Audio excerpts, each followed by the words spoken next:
I recently picked up a second-hand copy of, well, it's a reprinted book, Celtic Myths and Legends, by Thomas Rolleston. I think it was originally published in 1911, and there are more recent reprints of it. It's a very good sort of overall introduction into Irish and Celtic mythology.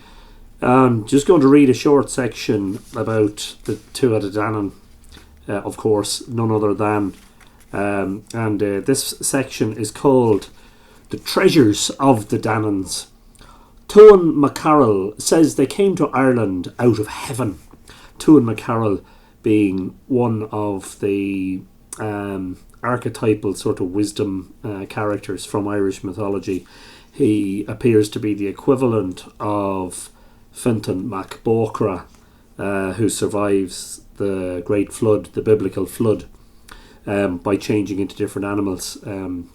He swims as a salmon in the waters initially, and then changes into an eagle and then a hawk.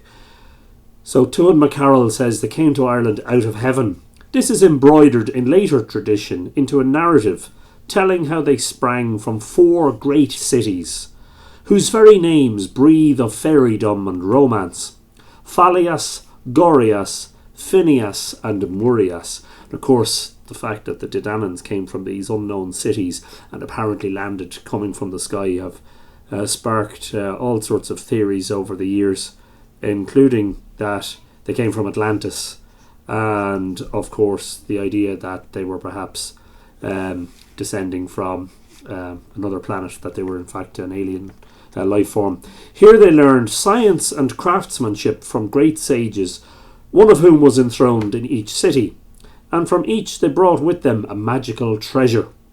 From Fallias came the stone called the Lea Foil, the stone of destiny, on which the high kings of Ireland stood when they were crowned, and which was supposed to confirm the election of a rightful monarch by roaring under him as he took his place on it.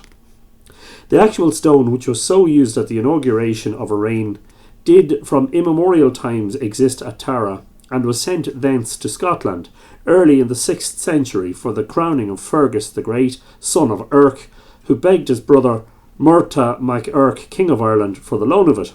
An ancient prophecy told that wherever this stone was, a king of the Scotic, i.e. Irish Milesian, race should reign.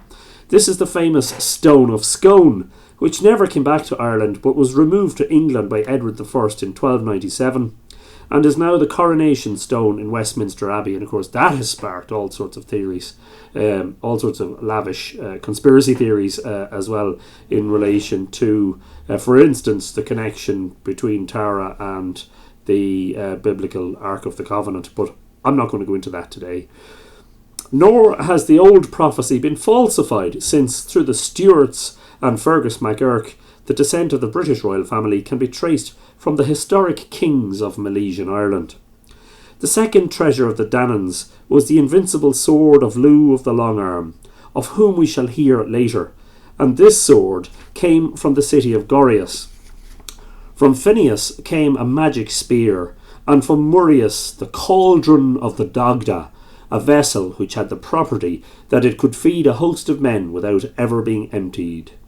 With these possessions, according to the version given in the Book of Invasions, the people of Dana came into Ireland.